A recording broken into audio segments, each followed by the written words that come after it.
हमारे देश के प्रधानमंत्री नरेंद्र मोदी जी ऐसे पहले प्रधानमंत्री हैं जो उत्तराखंड के सबसे सीमांत क्षेत्र जौलिंगकोंग आदि कैलाश जाने वाले भी वो पहले प्रधानमंत्री हैं और वहां के ग्रामीणों से उन्होंने संवाद किया है। और अभी 27 तारीख को उनका फिर से हमारे यहाँ कार्यक्रम प्रस्तावित है और इस बार वो मुखवा हरसिल की यात्रा पर आ रहे हैं। ये मुखवा एक ऐसी जगह है, मैं आप सबको बताना चाहता हूँ, क्योंकि जो उत्तराखंड के लोग होंगे वो जरूर जानते हैं और जो नहीं जानते हैं उनकी जानकारी में जरूर होना चाहिए। इस बार हमने राज्य के अंदर एक नया काम शुरू किया है। उत्तराखंड के बारे में यह है कि जब 4 धामों के कपाट खुलते हैं या गर्मी आती है उस समय लोग यहाँ की यात्रा पर आते हैं, लेकिन हमारे जो 4 धाम हैं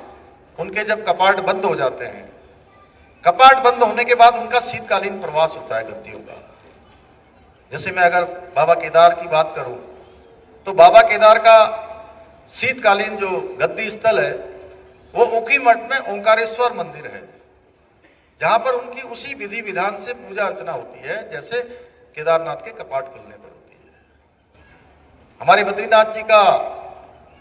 जोशीमठ और पांडुकेश्वर में दोनों स्थानों पर लगातार पूजा होती है।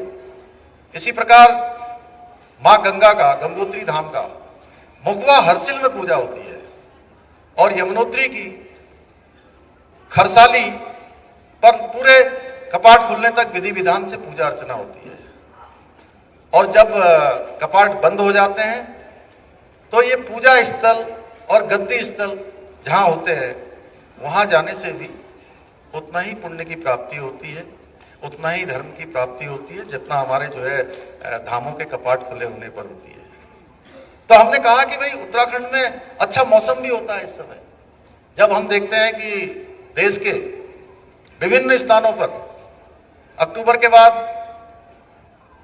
कोहरा छा जाता है, धुंध पड़ जाती है, धूप निकलती नहीं है, सूर्यदेव कई महीनों तक दर्शन नहीं देते हैं। ऐसे समय में देवभूमि उत्तराखंड में जो हमारे अनेक तीर्थ स्थल हैं, अनेक हमारे रमणीक स्थल है, पर्यटन की दृष्टि से अनेक डेस्टिनेशन है, उन स्थानों पर अगर आएंगे